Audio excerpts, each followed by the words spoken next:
по-живо.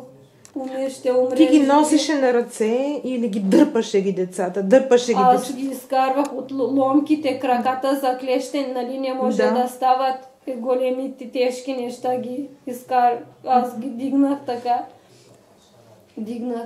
Освободих големия, айде за малкия, обаче него нещо лошо ли, той не знам, изгорял и краката му нещо не такова, не мога да върви, не може, майко не мога да вървя, едва го измъкнахме до джамията, малкия.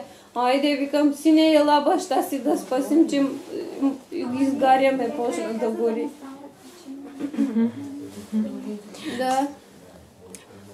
Как си сега, Мила? Не съм спокойна за мъжа ми, за детето ми. Всичко нищо нямаме. Нищо не ни остана, всичко се разруши. Къща, коли, няма нищо. Няма проблем. Държавата ще помогне, други хора